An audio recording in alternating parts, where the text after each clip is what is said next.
Thank you to my wonderful Patreon, senshiworld, for sending me this deck list. I really like it, and thank you for being a supporter of the show. This deck has an illegal commander, I know, but hey, when it's casual, who cares?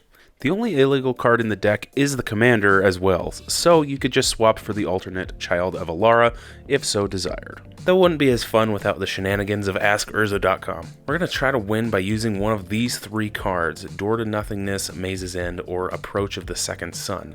The deck revolves around using these cards and stalling long enough to win the game. Some of the cards and sections will also be used to grant us win cons of the other sections as well. We've got a Trump win con here, which is Door to Nothingness. To try to make this work as fast as possible, we're going to need something like Prismatic Omen, or something like Chromatic Lantern would work as well. Prismatic Omen makes all our lands, every land type, and all we need is 10 mana, making Door to Nothingness's activated ability even easier to activate. 2 of each color and sack, target player loses the game. Clean, simple, and not at all hard to do. Time Stretch and Time Warp. These help us stay ahead to take an extra turn or two to be able to activate the door or help us use our other win cons. Now we've got our Maze win con. Maze's End allows us to win the game by having 10 gates with different names, and of course we'll be running all the gates in the deck to make this happen. And the rest of this section helps us grab the gates left and right. Circuitous Route lets us search our library for up to 2 gates onto the battlefield. Gates are pretty slow, so what better card than Burgeoning to put one of those extra gates in hand onto the battlefield. Whenever an opponent plays a land, we can play a land. Sylvan Scrying, Tempt with Discovery, and Reshape the Earth. These three are all a bit different, but they all let us search for X lands of any type, not just basics. And let me tell you, if you get to a point where you can just play Reshape the Earth and crack your Maze's End, it'll be a good day. Sunder. Honestly, this is just a spit in your eye kind of card. If we can't win the game with our maze, then no one can have lands. Sunder has spoken. Now we've got our Sun win con. Approach of the Second Sun. In order for this to go well, we have to cast it twice, and we don't want it to be countered. So, render silent and rewind, counter the counter. We need to protect the sun at all costs, and these are 2 ways to do so. Brainstorm important, both let us manipulate the top cards of our deck, helping us get this card out faster. Great for digging for it in a hurry. Limit and Punish. This section is rather rude, but if we intend to win, well, go for it, I guess. Blood Sun, and while this does shut down our Maze's End win con, it'll shut down other decks even harder, especially the landfall fetch lands and black decks with Urborg, and you get the gist. Equipoise. This has a lot of text, but basically it keeps everyone on an even playing field. They only get to keep as many things as you have, and the rest of their stuff phases out. So if I've got 5 lands and they have 6, then that 6th land gets phased out and they can only have 5, and same with, the other stuff. Storage Matrix. This only allows certain permanent types to be untapped on any given untap step. It's quite aggravating and slows down the game, but it allows us to activate one of our win cons with less stress, forcing players to choose between what's more important for them at the time. Tainted Aether. Whenever a creature enters, its controller sacrifices a land or a creature. Again, slow down our opponents to activate some sort of win con. Sabo's Web. This makes utility lands basically useless. They won't untap, giving us a better advantage against something like Sunhome Fortress of the Legion, or Alchemist's Refuge. None of our lands, besides Maze's End, have activated abilities, keeping us safe for the most part. We'll just go for a non-Maze's End win if this is out, and it's probably going to get shot down pretty quick. Ward of Bones. Each opponent who controls more creatures than you can't cast creature spells, and the same is true for artifacts and enchantments. Yeesh, that slows them down a ton. Random Fun. Seeing as it's random, it's kind of just in the middle of the video here. Last Stand. Now, this has a lot of words, so bear with me. Target opponent loses 2 life for each swamp you control. Last Stand deals damage to target creature equal to the number of mountains you control. Create a 1/1 green sapling for each forest you control, and you gain 2 life for each plains you control. And then now draw a card for each island you control, and then discard that many cards. just a lot, but man, it's kind of fun. And it gets you ahead just that little bit. Naked Singularity. This is such a goofy card. It makes everyone's land tap for different things, but it's really mean against monocolored decks, but hey, it'll slow them down for us to be able to win a little bit faster. Remove and Exile.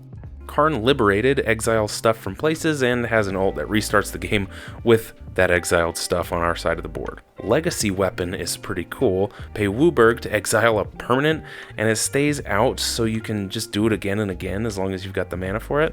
And if it gets put into a graveyard from anywhere, it shuffles back into your library. Sure, it's a bit expensive and not the most efficient exile spell like Swords to Plowshares, but it's really quite flavorful with Karn holding our commander in the art. Nicobolas Dragon God and Nicobolas God Pharaoh.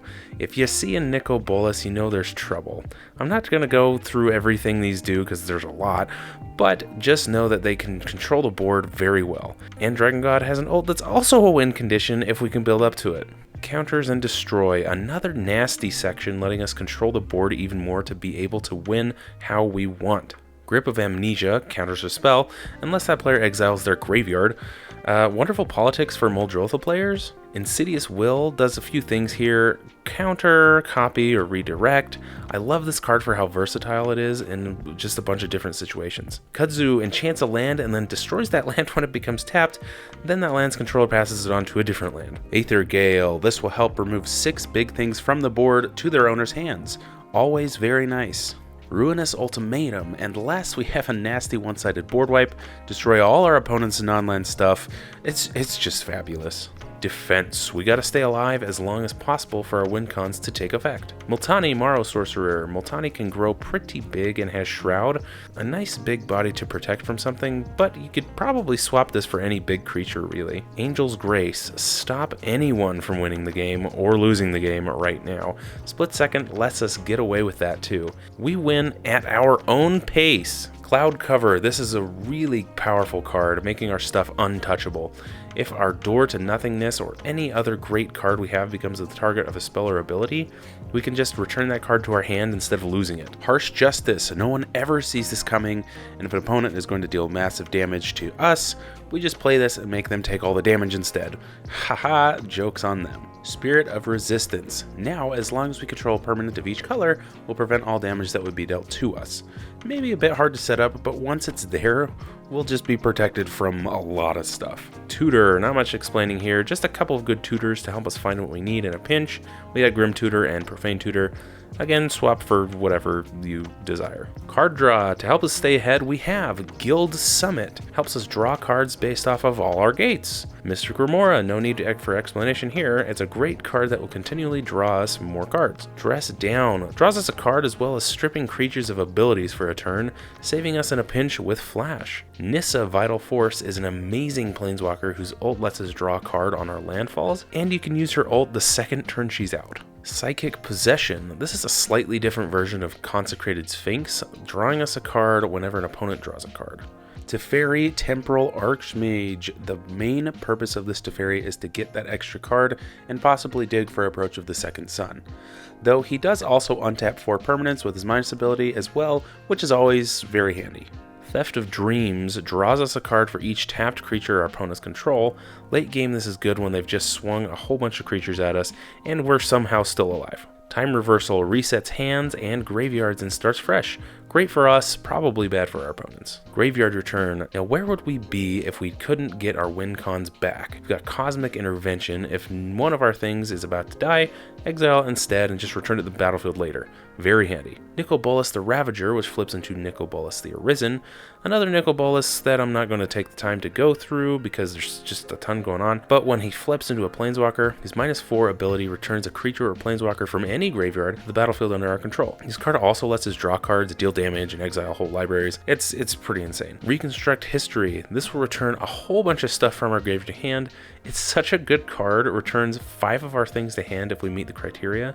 And seeing as we'll probably be the main target in the game, we'll definitely have that stuff in the yard.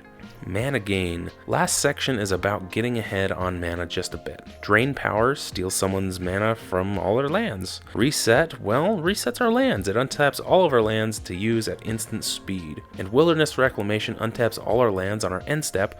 Oh boy, this will come in handy. Well, that's the deck. Thank you again, senshiworld, for allowing me to use your deck. I hope your family and friends liked this video. One card I would add to the deck to help the gates move along would be Amulet of Vigor.